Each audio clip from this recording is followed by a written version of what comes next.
Okay, hi there. We're on our adventure today of going through the geocaches in San Gabriel Canyon all the way up to Crystal Lake. This is our first geocache that we'll be finding today, and we're right here at Morris Dam. If you can see in the picture behind me, they're letting water out of the Morris Dam, and the loud roar of that water rushing out of there is like a giant waterfall. Quite an interesting sight to see. I highly recommend it. Come join us with the rest of our adventure. Just a short stop here for a little bit of history. Behind us you can see this water slide, looks like going down into a Morris Reservoir here. That there was built during World War II, and it was a test site for torpedoes for the United States Navy. They don't do that anymore. I don't know where they do that, but they don't do it here anymore. This is drinking water. It's kind of strange that they would test torpedoes in a drinking water. This is the no fires sign that marks the trailhead to Lewis Falls, and the trail takes you up here, up the canyon following the creek. The silver car that you see here parked on the roadside belongs to one of the people that owns a cabin up here. And you can hear the roar of the creek down below. There's lots of water here. So let's go explore this canyon. Somewhere up here is also Johnson's Comet. That's what's on the topo map says. And if I recollect correctly, the comet was that thing that brought the blob. You saw that movie. Don't touch it.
As you see by the sign, this is a wildlife study area, do not disturb.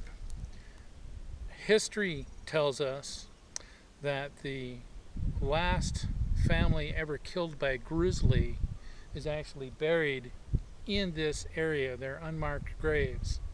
And the Forest Service has planted these pine trees in this area to keep people from trampling the lands. every September 19th, the ghosts of this family rise up and wander these lands around here from the amphitheater up to the cafe.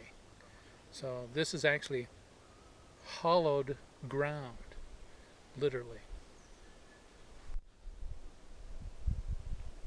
Hi, this is a little bit of history. The area that we're looking at around us is the dance hall for Crystal Lake. Big bands like Tommy Dorsey,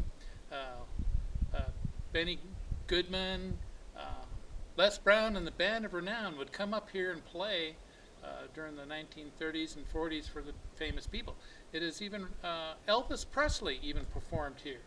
And behind me is the old fireplace, and over here on my left is the piano. Over here on my left is the stage area where the bands would be at. Just a really beautiful spot. Someday I would hope that the U.S. Forest Service would get the financing to restore this building. It's got a lot of historical value, and as you can see, the beauty of the stonework, if it can be restored, would make an excellent setting for weddings, parties, such like that there. I think the Forest Service could recoup their costs if it weren't for the fact that it was haunted. Hi, this is the Crystal Lake Amphitheater. They have the campfire programs, a great place to get married. Around here, the scenery is absolutely incredibly beautiful. You have a panoramic view of the valley below us over here. And then behind us over here on the mountain, you can see the ridge line of the Crystal Lake Valley. It's absolutely incredible. The trail wraps around to the amphitheater from the parking lot up here, and just an incredible view. This particular part of the trail is the most haunted trail of the Crystal Lake area. This is where you would encounter the ghosts from that grizzly bear attack on September 19th. Okay, we're in search of Jason. We've approached the Crystal Lake trailhead. We'll be hiking down to the lake. This is our last communication before the guy with a knife appears. Wish us luck.